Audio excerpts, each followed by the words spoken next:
America Lee, and welcome to Musings of a Nobody, the podcast. Well, President Trump wasn't happy with the rate of people that were being arrested and shipped out of the country as illegal immigrants. He wanted to pick the pace up. So one of the things has done is he has attempted to use the Alien Enemies Act of 1798 in the process. See, that act allows the government to round people up from a country that we're at war with or is invading us.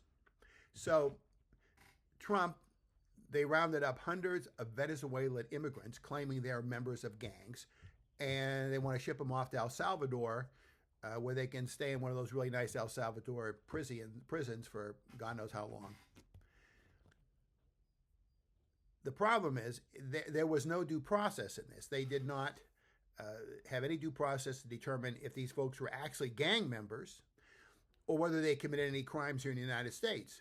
And the thing about using the Alien Enemies Act of 1798 is that refers to countries we're at war with or are invading us, and Venezuela, we're not at war with them and they're not invading us. So the law doesn't apply here. A federal judge has issued a temporary restraining order telling Trump to stop.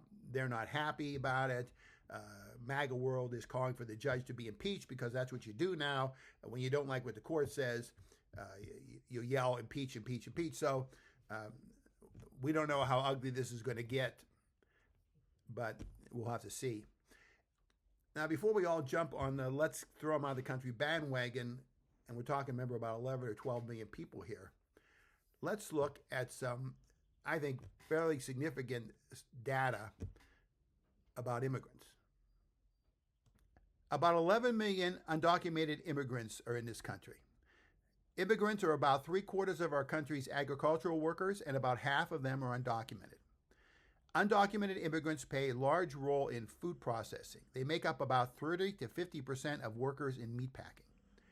Undocumented immigrants make up more than a fifth of the construction workforce.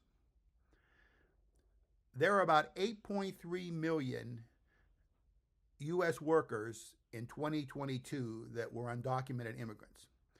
The three states with the highest percentage of undocumented immigrants in their workforce helped Trump win the White House.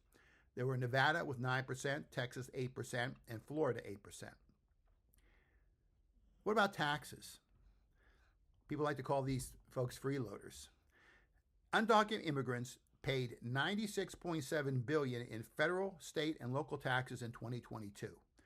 That includes $59.4 billion to the federal government and $37.3 billion to state and local governments.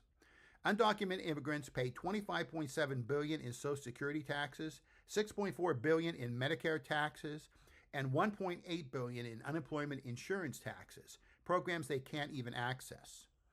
6 states raised more than $1 billion each in tax revenues from the undocumented immigrants: California, Texas, New York, Florida, Illinois, and New Jersey. And we know how much the governors of Texas and Florida hate immigrants. I wonder if they'll just give that money back since they came from illegal immigrants. I don't think that's going to happen. And here's the one that really burns me. In 40 states, undocumented immigrants pay higher state and local tax rates than the top 1% of households living there. There's your rich freeloaders again. Let's look at the effect of children here. About 4.4 million U.S.-born children under 18 live with an authorized immigrant parent. About 850,000 more children under 18 are unauthorized immigrants themselves. When we start throwing everybody out, what are we going to do with these kids? And what are we going to do about the kids that are citizens here? We all heard the recent story of I believe it was a 10-year-old girl who has brain cancer. Who's a United States citizen whose parents are undocumented. They were stopped on their way to the doctor and deported. A doctor's appointment for this poor young girl who has suffered from brain cancer. This is the America that you get when you put Trump in office. Look, we can debate the morality of what they're doing to illegal immigrants in this country. We can talk about other plans that may be better. I know would be better than what they want to do here. But let's just look at it from the economic standpoint and the hit that our country will take, both in this loss of workers and this loss of people who are spending money, spending their paychecks and paying their taxes to help our tax base and our economy. We lose all that when we send these people away. You know, somewhere I can't help think of the term cutting off your nose to spite your face.